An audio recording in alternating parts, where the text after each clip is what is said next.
начале встречи руководитель региона тепло поприветствовал гостей и отметил, что всегда открыт к диалогу с правозащитными организациями, отстаивающими права и интересы граждан. С каждым годом вот этот накал проблем, жалоб в этом направлении становится все меньше и меньше. Буквально по вашей рекомендации, Михаил Александрович, перед Новым годом еще одну структуру власти по защите прав человека создали. Это орган Совет по правам человека при главе республики. И сегодня у нас уже с вашим участием первое заседание уже в начале этого года. И я уверен, что вот этот посыл и начало работы, он в течение года будет уже ярко поддержан. И во взаимодействии с другими коллегами, с других субъектов Северо-Кавказского федерального округа, я думаю, что наш совет достигнет хороших результатов к концу года. Есть много болевых точек, которые надо совместно решать и которые не могут главы субъектов по той или иной причине решать. Я думаю, что при вашем активном участии, с вашей помощью, мы можем их решить. Я хочу сегодня сказать искренне спасибо вам и вашим коллегам, или, кстати, нашим коллегам, так будет более правильно, за вашу активную позицию на встрече с президентом Российской Федерации Владимиром Владимировичем Путиным, где вы озвучили, в том числе те вопросы, которые поднимались здесь и в других регионах Северного Кавказа. У нас есть диалог между руководством Ингушетии и Северной Осетии. Мы тесно сотрудничаем во всех сферах. Есть взаимопонимание, но вместе с тем и проблемы, которые не решить республиканским властям самостоятельно, без помощи федеральных структур, подчеркнул Юнусбек Евкуров. Важно, что любая работа по правам человека, она соприкасается, она трансграничная, она не только внутрисубъектовая, она выходит за пределы субъекта. И особенно здесь у нас, на Кавказе, и по вопросам беженцев, вынужденных переселенцев, мы все равно друг с другом и обязаны взаимодействовать, и обязаны спорить, доказывать, рассказывать.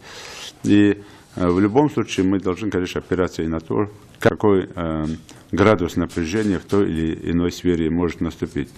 Здесь тоже мы поступательно к этим вопросам относимся и подходим к этим вопросам. Почему? Потому что есть моменты, где, пытаясь решить одну проблему, мы можем получить обратный эффект, который даст еще больше проблем в последующем в этом вопросе или в этой проблеме.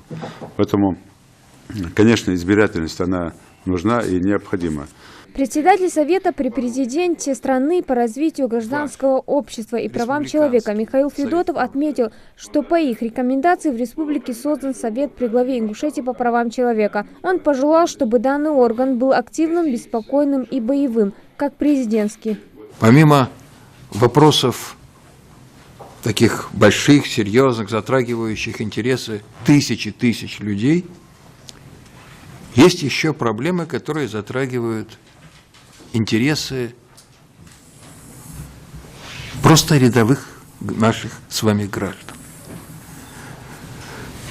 И ни вы, ни мы не имеем права проходить мимо их проблем. Чей это вопрос? Наш с вами. Наш с вами. Потому что мы не можем человека оставить без нашей заботы. И не только потому, что Российская Федерация – это социальное государство, но и потому, что мы люди с вами. У нас совесть есть. Мы должны идти навстречу людским проблемам, чтобы помочь им в решении этих проблем. Вот в чем наша главная задача. И если прокурор может сказать, по закону вам ничего не полагается, ничем помочь не можем. Мы с вами не можем так сказать. Мы должны сказать, мы попробуем вам помочь. Мы сделаем все, что в наших силах, чтобы вам помочь. И вот мне кажется, очень важно, чтобы Совет по правам человека понимал эту свою миссию последней надежды. Вы должны заниматься и проблемами малых населенных пунктов, и проблемами конкретных семей, конкретных людей. Тогда люди скажут вам спасибо. По мнению Михаила Федотова, необходимо решать вопросы, с которыми столкнулись граждане России в результате трагических событий осени 1992 года. Мы предлагаем подумать над тем, чтобы создать совместный совместную трехстороннюю комиссию, куда вошли бы представители Совета по правам человека при главе Республики Ингушетия, Совета по правам человека при главе Республики Северная Осетия и Алания и представители нашего президентского Совета по развитию гражданского общества и правам человека. И сконцентрировали свое внимание на вопросах вовлечения общественности, прежде всего общественности, в решение в преодоление отдаленных последствий осетино-ингушского конфликта 1992 года. Я недавно разговаривал с полпредом президента ВСКФО Белавинцем Олегом Евгеньевичем, и мне очень понравилась его фраза: «Мы не должны оставлять нашим детям проблемы, с которыми столкнулись сами». Вот, мне кажется, это очень важный посыл. Мы не должны оставлять проблемы, которые возникли в результате событий 1992 года, мы не должны их оставлять неразрешенными.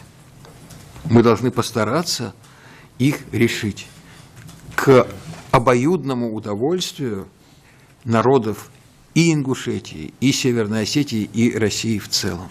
Также на встрече с докладом выступил уполномоченный по правам человека Ингушетии Джанбулат Аздоев. Он рассказал о том, что в последнее время большое количество обращений поступает социального характера. Последние 3 года я, анализируя, могу вам сказать, что в 2014 году поступило 1715 обращений. Вот по сравнению с 2013 году произошло уменьшение на 4,7%. В 2015 году обращений было 1180. То есть резко, значит, уменьшилось обращение порядка 30%.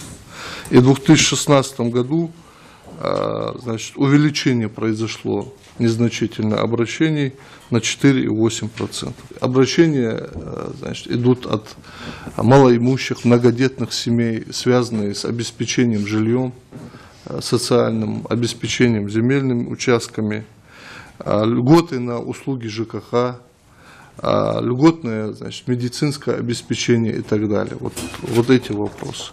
Известный правозащитник Максим Шевченко поинтересовался работой адаптационной комиссии Ингушетии, на что Юнусбек Евкуров сказал, что ее функции расширились, и они теперь созданы во всех районах республики. Те люди, о которых мы уже говорили, которые освободились с мест заключения, в том числе их надо и трудоустраивать, с ними надо уже там вводить их в общество, да, вот как бы после уже мест заключения. И в том числе, как мы сказали, вдовы, дети, все. То есть мы расширили полномочия этой комиссии.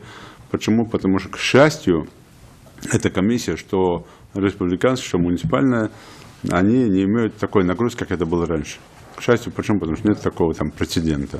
Вот мы здесь это все расширяем и уже работаем на опережение, с учетом усиления профилактики, уже делаю упор на детей, на женщин, которые должны воспитывать своих детей. Член президиума Совета Александр Мукамолов высказался о том, что в республике уделяется большое внимание поиску без вести пропавших. Новая межведомственная комиссия будет решать проблему более оперативно. На заседании родственникам без вести пропавших были вручены генетические паспорта, в каждом документе которого содержится информация о генетической индивидуальности человека. Эта информация получена в ходе анализа ДНК и в дальнейшем поможет в поисках пропавших родственников. Хайс Добрива, Хусейн Гагиев, Юсуп Ханиев, Рамазан Ахильгов, Новости 24.